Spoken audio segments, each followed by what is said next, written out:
If you've been following Dragon Ball news recently, you'd have seen Toyotaro's statement regarding the concept of canon in the Dragon Ball universe. He said something along the lines of everything in the franchise can be canon if you want it to be. For years, fans had debated what counted in the original continuity of Dragon Ball. Of course, the original manga has to be counted, but what about the anime-only fillers that Z introduced? Then there's the question of the original 13 movies that kind of lived in their own timelines. But to be honest, back then it was still somewhat simple to conclude that the original manga of Dragon Ball written by Akira Toriyama is what was considered as canon. But then came the Dragon Ball Super era and things changed. Things such as Bardock's backstory was rewritten, movie characters like Broly and Gogeta were rebooted and canonized. Even the manga and anime for Super went different paths. Plus add Daima to the mix, which added even more world-breaking details, and you'll realize that Dragon Ball has reached a point where canon doesn't mean what it used to. So in this video, I want to talk about the death of canon in the Dragon Ball franchise, seeing how we got here, what retcons and contradictions piled up along the way, and why this endless cycle of rewriting the story changes how we see the series we grew up with. As I mentioned earlier, for a long time Dragon Ball's sense of canon was simple, or at least simple enough. The manga written by Akira Toriyama was the foundation. The Z anime followed that outline, sometimes stretching it with filler arcs like Garlic Jr. or expanded training sequences in the other world. But fans clearly understood those as side stories. The movies had their own rules as well. From the very first Dragon Ball Z films in the late 80s and 90s, we had a clear understanding that these weren't quite happening in the main timeline. Then of course there was GT, which was openly labeled by Akira Toriyama as a sort of grand side story. Not a part of the manga continuity, but a studio-driven continuation. It wasn't airtight, but it was clear. If you wanted the true story, you followed Toriyama's manga. And if you wanted extra side stories, you enjoyed the movies or GT, knowing that they were separate. Dragon Ball had its branches, and the branches were clearly labeled. That's what makes the modern era kind of different. Starting with Dragon Ball Minus and Dragon Ball Super, the franchise stopped just creating side stories and it began rewriting the main line itself. If you want to look at a single character who represents the confusion of canon in Dragon Ball, look no further than Bardock. Back in the 90s, the TV special Bardock, the Father of Goku, gave fans one of the most beloved side stories in the franchise. Bardock was portrayed as a ruthless Saiyan soldier who gained a tragic spark of humanity only when it was too late. He saw the destruction of his race coming, tried to resist Frieza, and died alone in space. It was never a part of Toriyama's manga, but fans loved it, and for decades it felt canon. But later on in the 2010s, Dragon Ball Minus came along, written by Toriyama himself. Minus completely reworked Bardock. Instead of a hardened warrior, he was softened into a caring father who deliberately sent Goku to Earth out of love. Echoing Superman's origin, this version clashed heavily with the stoic anti-hero fans had carried in their heads for years. Then the Super era doubled down. In Dragon Ball Super Broly, Bardock's Dragon Ball Minus backstory was canonized for the big screen. And in Super's manga, in the Granola arc, it went even further. Bardock wasn't just a survivor, he became a hero who spared lives, made a wish to protect his son, and was reframed almost as a noble savior. And here's where the contradiction really cuts deep. Part of what made Goku's story so powerful was that it was a rags to riches tale. A low-class Saiyan who through nothing but his will and training rose to challenge the gods. That journey meant something because he started with nothing. But when Bardock's story is rewritten so that Goku's greatness is tied to a wish, or to his father's hidden nobility, it cheapens the climb. Suddenly his rise isn't just about his own grit, it's about destiny. At the same time, in my opinion, it makes Bardock himself worse. The original Bardock was already beloved because he was flawed. He was a soldier who only found his own heart in the face of extinction. It was that tragedy that made him memorable. But now by dialing down his character and turning him into a heroic father, the story loses what made him unique in the first place. Bardock is a great example of how rewriting the established material can undermine both the old story and the new one. Then there's the issue of the established end of Z timeline conflicting with Super's timeline. Dragon Ball Z gave us a clear ending. After Majin Buu, 10 years of peace pass, and Goku meets Oob at the World Tournament. It was a neat epilogue. The story of Goku closed out, leaving the next generation ready to take the stage. But Dragon Ball Super, which takes place in that supposed peaceful decade before, has slowly chipped away at the epilogue's logic.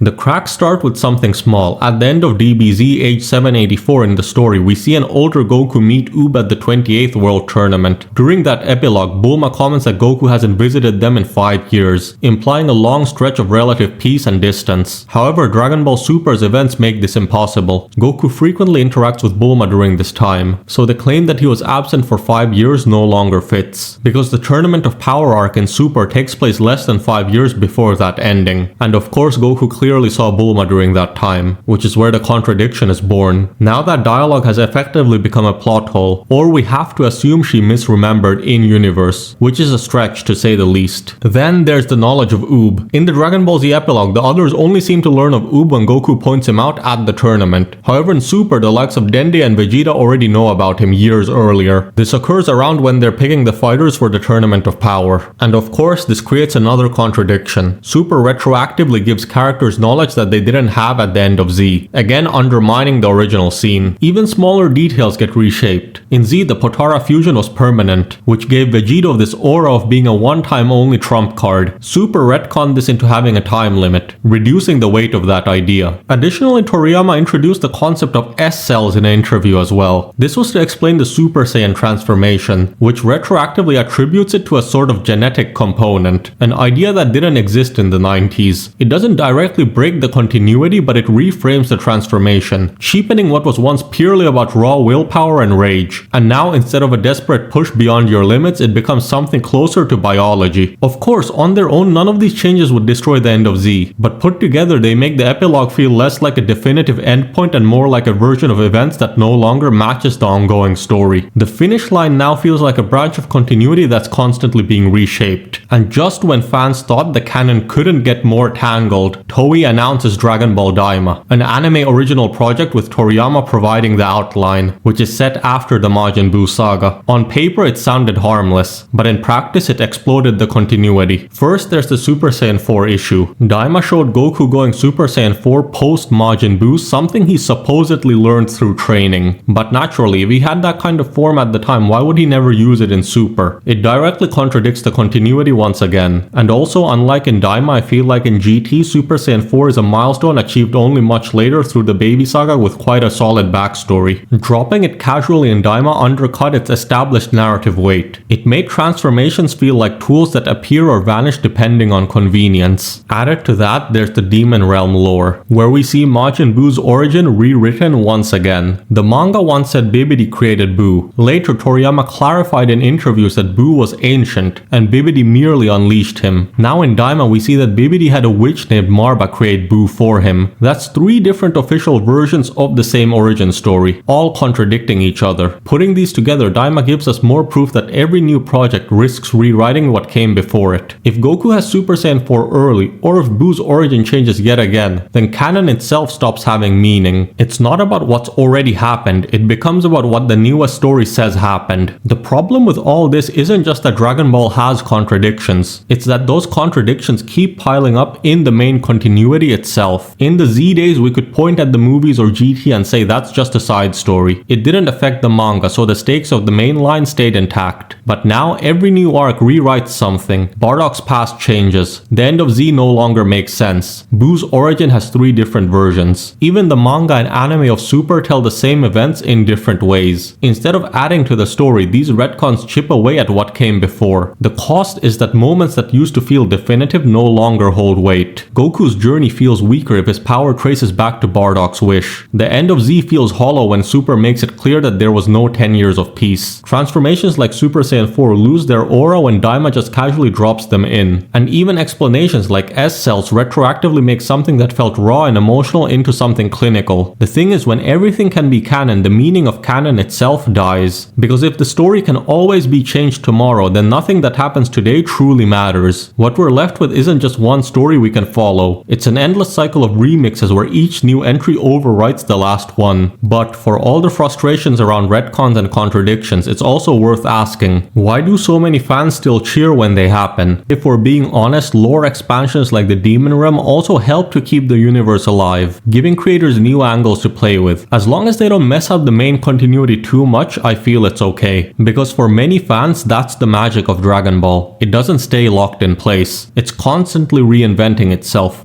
reshaping old ideas and pulling in the best pieces of side material. So if canon has to break for us to get new stories, some people are fine with that. And from Toei's perspective, that flexibility is part of why Dragon Ball still thrives nearly 40 years later. So let's go back to Toyotaro's statement saying that everything can be canon if you want it to be. Perhaps that's the only way forward now, accepting that there's no one singular timeline at all, and instead Dragon Ball's story is a set of branches, each with its own internal logic. Dragon Ball has always thrived on parallel versions, and that doesn't necessarily have to be a weakness. By labeling them as branches, fans get to enjoy their favorite version without feeling like another one erased it. There's a positive and a negative to everything, but at the end of the day, Dragon Ball is still here because of the people behind it. Akira Toriyama gave us a universe that's been inspiring fans for nearly 40 years, and Toyotaro is carrying that torch under enormous pressure. So even if canon feels more fluid than ever, it's worth appreciating that these creators are still giving us new adventures. For some fans, every new chapter and every new arc is a gift, a chance to revisit a story that defined their childhoods.